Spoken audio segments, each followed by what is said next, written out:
Y a-t-il un pilote dans l'assiette? Anne, bonjour. Bonjour Charlotte et bonjour à tous. Alors aujourd'hui, un programme assez particulier puisque je veux maigrir, Anne, du ventre, des fesses, des cuisses, mais uniquement de là. Hein. Pas d'ailleurs. C'est possible ou pas? Alors, merci de ta question, parce que en réalité, j'ai souvent la demande de patients qui me disent vouloir maigrir effectivement à tel endroit. Il y en a certains qui veulent maigrir uniquement du ventre, parce que peut-être ils ont pris uniquement au niveau du ventre, ou parce qu'il y a un complexe à cet endroit-là, etc. Ce qui est vrai, c'est que on va pas prendre tous du poids au même endroit. Il y a certains qui vont avoir une bouée au niveau du ventre, derrière le nombril. Il y en a d'autres qui vont développer plutôt une culotte de cheval. D'autres, c'est le haut du corps qui va épaissir. Ou bien le gras va se répartir partout. Et on va même avoir au niveau des mains, des petites mains potelées comme un bébé. Mais là, ce qui est super intéressant à nouveau, c'est que c'est encore une histoire de profil métabolique. Décidément, on en revient toujours à la même question. Hein. N'est-ce pas? Non, mais le profilage alimentaire et les profils métaboliques, c'est juste passionnant. Alors, de qui est-ce qu'on va parler aujourd'hui? Alors, on va parler de chercheurs qui ont été cités par William Wolcott. Alors, on rappelle William Wolcott qui a écrit le livre The Metabolic Typing Diet, la diète du typage métabolique.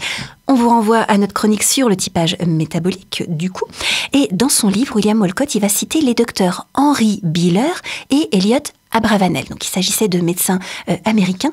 Et ces médecins ont découvert que certains aliments stimulaient des glandes endocrines particulières. Alors, c'est quoi les glandes endocrines? Ce sont nos organes, ce sont des glandes qui fabriquent des hormones. Et en plus, ils se sont aperçus que chez chaque individu, il y avait une glande qui dominait le fonctionnement hormonal de tout le corps. Une glande qui était plus active ou plus fonctionnelle que les autres. Or, la glande dominante va entraîner un appétit pour les aliments qui la stimulent. Alors, parmi les aliments qui stimulent les glandes en question, on va retrouver le sucre, la viande, le sel, les produits laitiers, etc. Donc, lorsqu'il y a une baisse d'énergie, on peut sentir une attirance particulière pour tel aliment parce qu'il vient booster la glande la plus active de notre métabolisme. C'est pour ça qu'on n'a pas toujours les mêmes fringales en fonction des personnes. Or, si il y a surstimulation de la glande dominante par les aliments, au bout d'un moment, il peut y avoir un affaiblissement ou un épuisement, encore l'épuisement, de la glande en question et donc prise de poids à un endroit particulier du corps en correspondance avec la glande affaiblie. Ce serait donc elle qu'on irait chercher pour maigrir à tel endroit. Enfin, en tout cas, c'est lié à cette glande dominante. Exactement. Donc, c'est intéressant d'aller l'identifier. Alors, le docteur Biller avait déjà distingué les individus selon leur glande dominante. Il avait distingué deux types. Le type thyroïdien, donc pour la glande thyroïde, ou le type surrénalien pour les glandes surrénales qui se situent au-dessus des reins. Le docteur Abravanel, lui, il a fait suite à ses recherches parce qu'il avait observé, donc il travaillait beaucoup en nutrition avec ses patients, et il avait observé qu'un même régime pouvait être efficace pour une patiente et totalement contre-productif pour une autre. Et donc il a compris que les métabolismes étaient différents et il a ajouté, pour faire suite aux travaux du docteur Biller, deux autres types glandulaires. Un type qu'il appelle gonadique et dont il dit qu'il ne concerne que les femmes parce qu'il est lié au fonctionnement ovarien.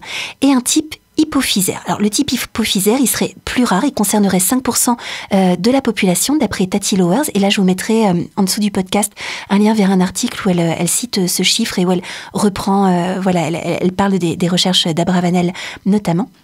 Donc effectivement, dans la population, il y aurait une majorité de type thyroïdien ou surrénalien. Alors, il se trouve qu'à chaque type sont associées des caractéristiques physiques et psychologiques. Ça rappelle les doshas ayurvédiques que nous avons vus dans une chronique précédente. Je te vois acquiescer, tu as bien suivi. Et donc, dans son livre « Le régime D », comme la lettre D, le docteur Abravanel, il propose un questionnaire pour déterminer son type qui va prendre en compte ces deux caractéristiques physiques et psychologiques. Alors, il y a donc 4 types glandulaires qui vont prendre du poids à des endroits différents. Le type thyroïdien a plutôt tendance à prendre de la graisse au niveau du ventre, derrière le nombril. Le type gonadique, on rappelle, Abravanel dit qu'il est réservé aux femmes. Le poids va se localiser au niveau des hanches et des cuisses. On va développer ce qu'on appelle la culotte de cheval. C'est une morphologie en A très marquée, donc on va voir nettement que les épaules sont plus étroites que les hanches et par exemple quand on va choisir un maillot de bain qu'on peut acheter évidemment les deux pièces séparées, et on peut prendre au moins une à deux tailles en dessous pour le haut par rapport au bas. Voilà, donc on a ce type très, très marqué. On a le type surrénalien qui, lui, va prendre de la graisse plutôt vers le haut du corps, donc vers le haut du ventre, la poitrine, le cou, les bras. Ce sont des personnes, je dirais, on les voit, elles sont balèzes. Voilà. Alors déjà qu'elles ont une propension à fabriquer facilement du muscle à la base, donc c'est des personnes qui sont déjà... tu vas pas aller les chatouiller, hein, voilà. T'es prudent quand même. Et donc, quand elles prennent du poids, on va parler, quand elles se retrouvent en état d'obésité, d'une forme d'obésité androïde, c'est-à-dire, par comparaison à gynoïde plutôt des formes féminines, donc vers le bas du corps, et androïde plutôt des formes, entre guillemets, masculines, parce que c'est plutôt le haut du corps, le torse, etc., qui se développe. Et ça concerne, en général, plus souvent, les hommes. Et puis pour le 4e type, le type hypophysaire, la prise de poids va se faire partout à la fois. On parlait des mains tout à l'heure, même les mains et les pieds vont devenir potelés. Et donc on a cet aspect de bébé potelé. Voilà. Ok, donc on a 4 types qui vont concerner des glandes dominantes particulières. Comment est-ce qu'on va faire pour perdre du poids à un endroit particulier en tenant compte de cette glande-là ? Alors, c'est pas tant qu'on va perdre du poids à un endroit particulier parce que on va manger tel et tel type d'aliment, mais c'est parce que l'alimentation qu'on va choisir va permettre de rééquilibrer le fonctionnement hormonal que de toute façon, on va retrouver sa morphologie de base. Voilà. Mais l'idée, c'est de revenir à une morphologie de base, en fait. Exactement.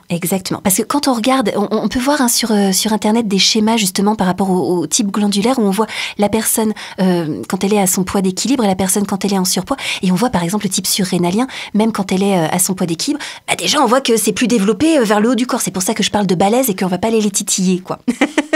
Donc on a quand même des caractéristiques morphologiques de base qui sont très typiques. Voilà.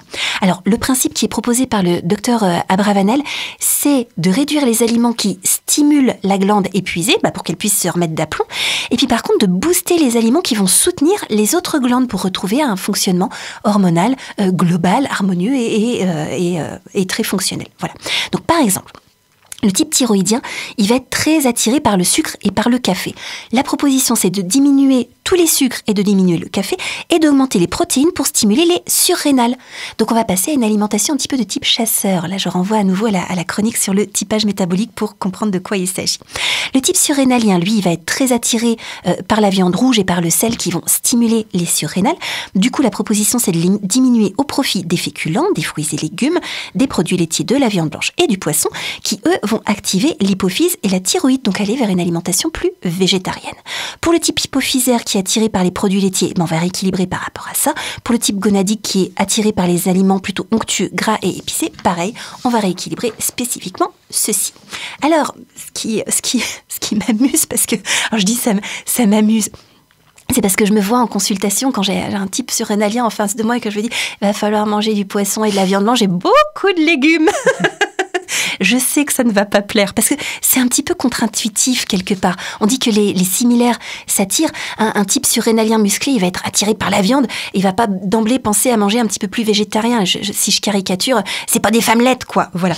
Alors, justement, par rapport à cette histoire de les similaires s'attirent, il y a aussi une histoire de symbolique. Je suis ce que je mange, qui peut souvent nous mettre dans le jus. Et là, je renvoie à une chronique qu'on a faite il y a moult longtemps, c'est la chronique numéro 55, qui s'appelait « Les garçons mangent de la viande, les filles mangent de la salade », parce que on peut être conditionné par ce qu'on attend que l'aliment fasse pour nous. On disait, il y a quelques chroniques encore, c'est pas parce que je mange du gras que je développe de la graisse, c'est pas parce que je mange des légumes qui va me pousser des feuilles par les oreilles, voilà. Mais on est néanmoins habité par cette pensée magique. Donc, il y a des choses qui sont là pour nous rééquilibrer, qui peuvent être contre-intuitives par rapport à ces symboles. C'est important d'en prendre conscience. Voilà. Et de ne pas taper sur la diététicienne qui n'est là que pour vous aider. Et une fois qu'on a bien compris tout ça, on suit ce que nous a dit la diététicienne avec joie, bonheur. Et là, voilà, tout va rentrer dans l'ordre, tout va rentrer dans notre équilibre de base. Alors, ce serait tellement merveilleux. Bah oui. Donc, abracadabra, n'est-ce pas?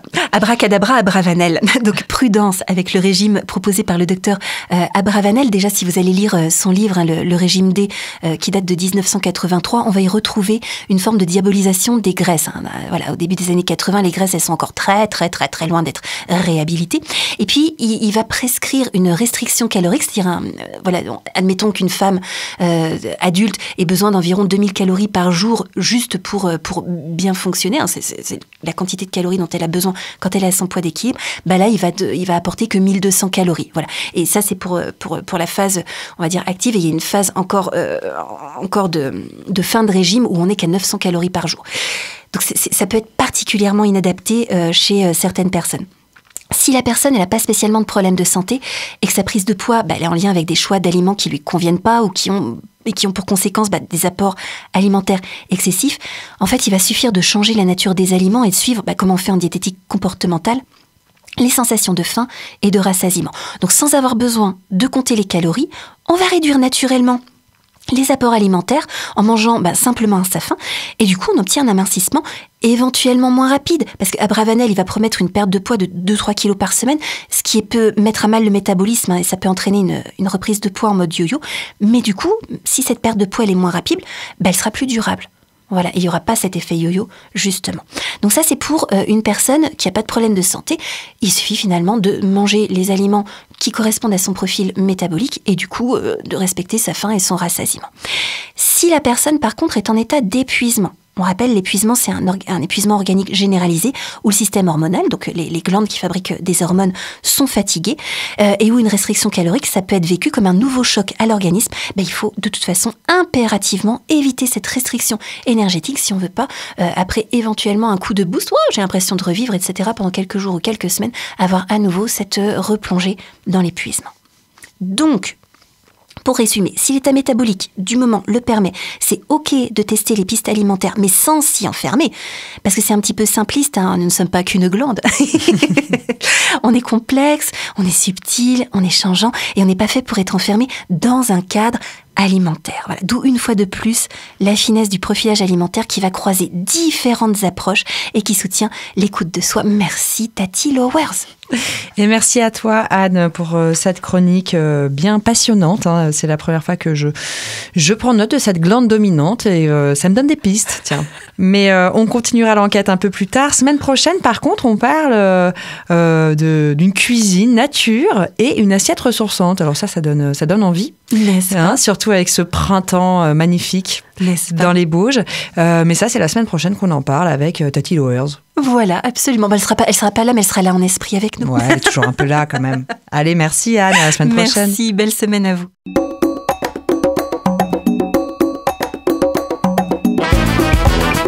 Cette chronique vous a plu ?